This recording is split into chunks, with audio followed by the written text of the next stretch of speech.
Danielle and Alexander. Thanks for coming on. And how you guys doing out there in Germany? We're good. It's quite hot here as well, and yep, we're doing good. So you've been writing music together for, I see this is your 10th record now, Yes. Yes, so it seems. and Yes, it's coming out on July 10th. And correct. so maybe you could talk about a little bit about the record and how you composed it and Well, basically, each record of ours has a certain theme. okay, It's kind of like the story of our life. And so this one speaks about us relocating to Berlin. That's I see. the main thing because we were nomads for 14 years and we surprisingly settled back down in Berlin, which we hadn't expected. So that's Oh, kind of what the album is about, and the lyrics are in German. So, but we have them translated on the album cover for everybody to be able to also read in English. It's the first time they're in German, but we thought if we relocated to Germany, it would be a polite gesture to have one record in which the lyrics are in German. okay. And you do all the singing, Danielle? Are you the vocalist on the record? No, we sing together. We do Oh, that's everything together. great. Yeah, we compose the music together. We sing together. The only thing I do is alone is basically writing the lyrics. Now, is everything recorded at your home studio there? Yes, the space you see behind us, and we're looking into the studio monitor right now. So Okay. yeah, it was That makes recorded it in so this. easy now. You know, in the past, we had to go into a studio and record the parts, and it was a big deal back then. Yes, you had to gather the funds and then find some free time in a traditional recording studio. But also, I mean, I was never very inspired by traditional recording studios. I much prefer working with difficult acoustics and different spaces. So one album we did, we recorded in the desert. One we recorded in a Okay. Wow.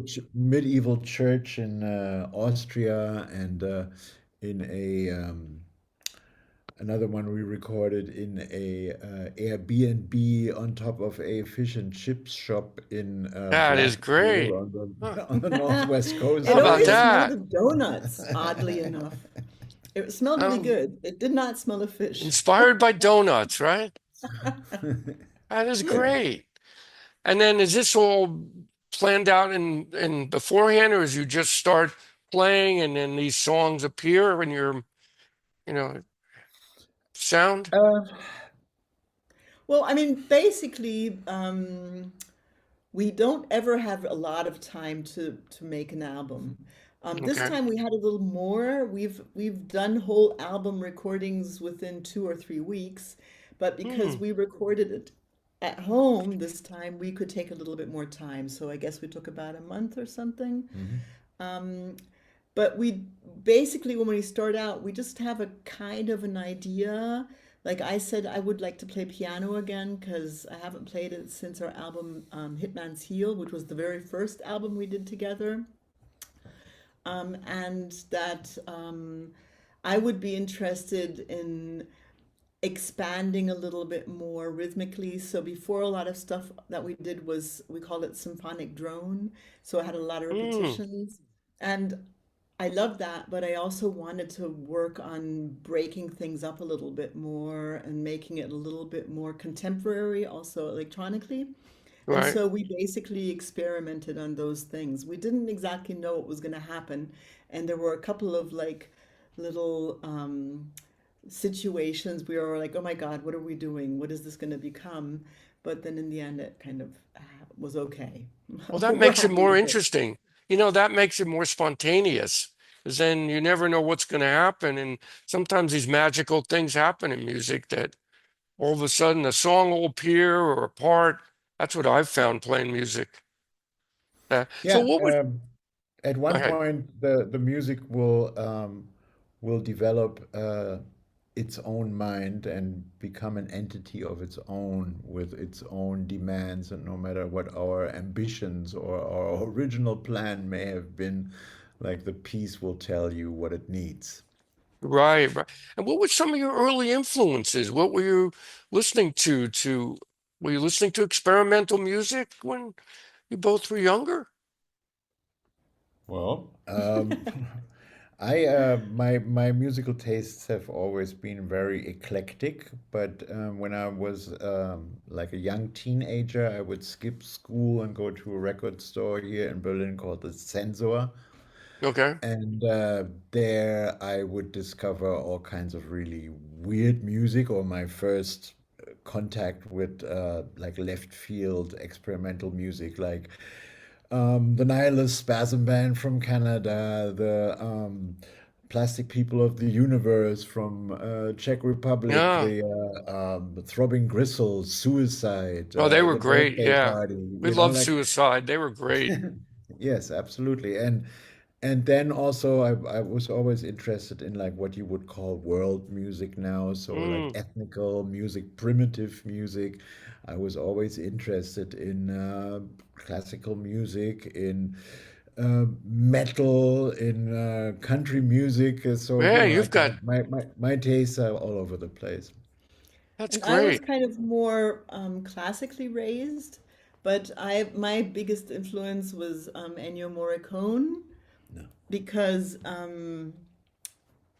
which I found out later. I never really realized how many experimental things he does.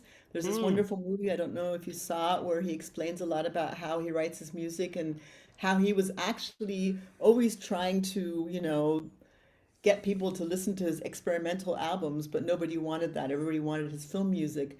And when I thought about it, when I thought back, because I mean, I started listening to it when I yeah. was around six. There's so many experimental, weird things in his music. It's just Yeah. fantastic. And that really, really influenced me. My next big love was Arvo Pärt, which is also Mm, classical, who's also classical, but who also uses odd sounds within the classical music. I mean, a lot of bells, so does mm, Ennio. So that was basically, I mean, I learned violin and piano from a very early age, and I played in orchestras, so I really like big monumental sounds. I sang in choirs from when I was five, and mm, so I always love bringing that into the music too. And then at one point, when I moved to Berlin, I was introduced to the whole industrial and experimental scene. I discovered Diamanda Galas, which I mm. loved, and Neubauten and Scott Walker later on. So then I really started, delving into that whole universe of sound. Yeah, was a great period there. And were you into the rock era with Can and Cluster and all that? Were you listening to that type of music? I was certainly. I liked Can and Neu. You're Neu was right. one of my favorite bands, and Faust and Popol Oh, Vuh yeah. and Amondyl and all that stuff. Yeah, yeah. I That like was a that big stuff. influence on everybody here in America. I remember from Wow. Germany, from France, England, a lot of Van de Graaff Generator, and I found Mhm. out about all these fantastic groups. And For so two that was, bucks an album? what's that? For $2 an LP? Yes, back then. Well, that was Wow. late Times have 70s, changed. 1970s. Yeah. So they would cut the record, they'd clip it, and then Yeah. couldn't be sold as a new record, and it was used. So they always had bins of all this great stuff that they got in. I was very lucky to have a record store like that. So Alexander, you come from an influential group. Uh, can you talk about that a little bit? How you got the name, and I mean, anybody in experimental music knows the band. Well, when I was a little bitty teenager of 14, 15 years, I liked to hang out with much older people in the music scene, and there I met these guys who were like at least 7, 9, 8 years older That's than I am. something.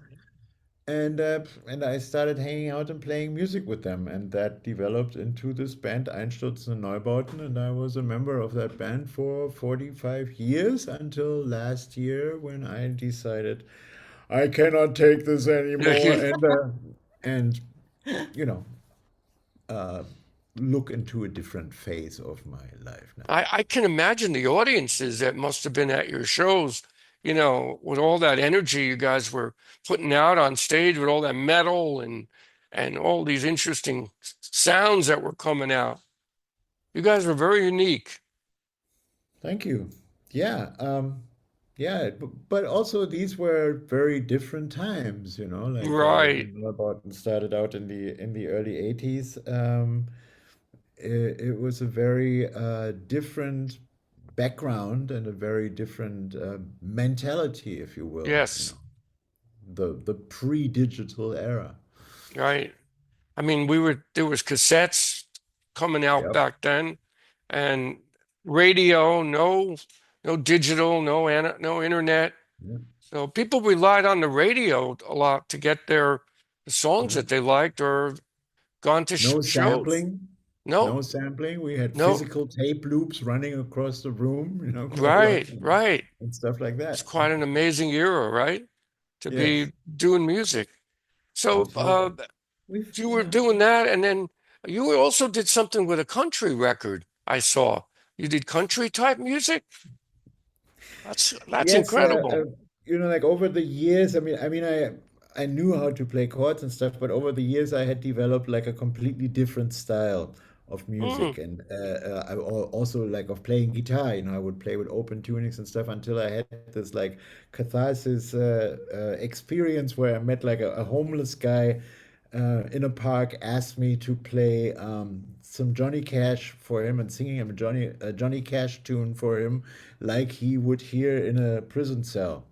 oh my And gosh. and I could not comply. Like I knew all those Johnny Cash tunes, but I had kind of forgotten how to accompany myself on a guitar. So I went straight home and learned all the songs that I always wanted to sing, and that turned into a kitchen band called the Years One Mountain Oh, Boys. And okay. out of that kitchen band, we became like a proper band.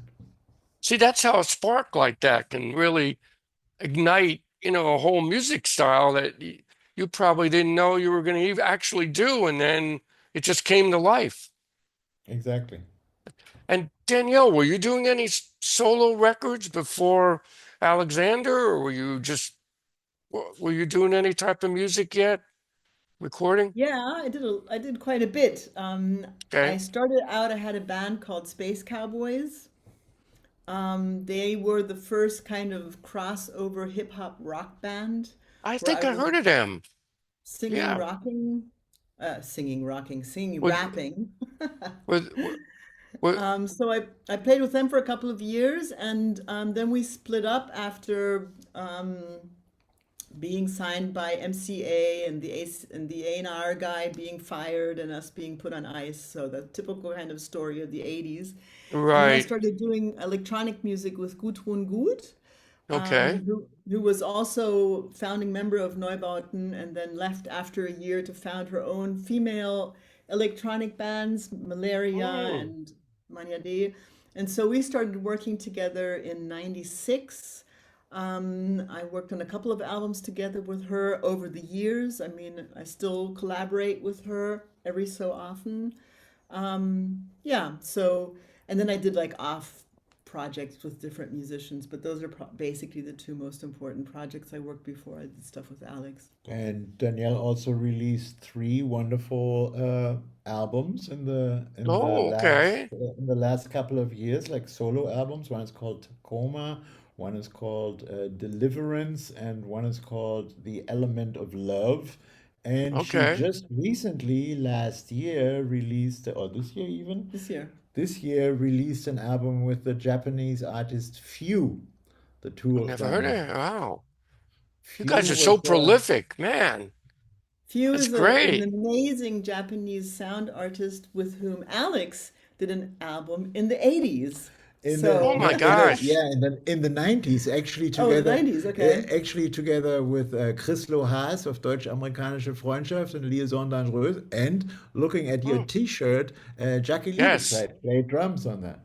Oh, how about that? Man, that's It's called something. Our Now, Likeness. It's on Mute Records. You can check it out. And I also love mute. Danielle's record with Few is on Mute, and that is called Paper Masks. I have to look in. I need to get that after this. Just get the description and I could put it in all the locations. Like Mute is a great label. The You're very best. lucky to get on that. They have a We lot of love great them. records. It's the best family one can imagine. Yeah, They are I just the can, best. and are they based out of the UK? yeah, Mute, or that's what I thought. Yeah, they've London, really yeah. put out enormous amount of really good records. That's something. absolutely. So the record comes out July 10th, and then are you going to do any, do you do live shows at all still? Absolutely. Oh, so you're going to play Absolutely, all live the with time, us? nonstop. We try Wow. doing everything by train because we try to keep our footprint as tiny as possible because we tour so much. Hmm. So we're basically always to be found in trains. It's very unusual that you can meet us in our Oh studio. my And gosh. it's just the two of us who travel. And as you probably know, there's quite a bit of different instruments on the Yeah, tracks that we yes. have. And yeah, when we carry pretty much everything with us, the two of us, in suitcases on the train and very rarely on the plane. Now, do you play, now when you take the live show, is it you have a laptop and then all the other instruments, or you carry analog synthesizers with you? No, I didn't no, no. think so. We have Danielle's instruments, I play the hurdy-gurdy and the auto harp and the violin and keyboards. Okay. and I play an electric six-string bass and do a lot of like electronic percussions, and I also have like a floor tom to do proper real like acoustic percussions. But we don't have any laptops on stage anymore. We managed to do everything like with other devices in order not to have a computer screen on stage, because that kind of creates a barrier between us and the audience, no matter which way it Hmm. is directed. And therefore, we don't want to Well, we be have a in lot that of mindset. we have a lot of electronic sounds, but Absolutely. we use different machines for that, which we Yeah. also bring along. Yeah. Now, you play mostly in Germany, or you play all over Europe, your No, shows? all over Europe. That's We great. actually play internationally. We played in the US a lot until COVID, but haven't been Right. able to come back since then because the visas are so expensive. I mean, a visa nowadays costs over 3,000 euros per person, so Wow. that's not really feasible for No, they us don't at the make it moment. easy for anybody to come over here anymore to play. No, No. Now, sadly not, because the American audiences are just amazingly they wonderful. are.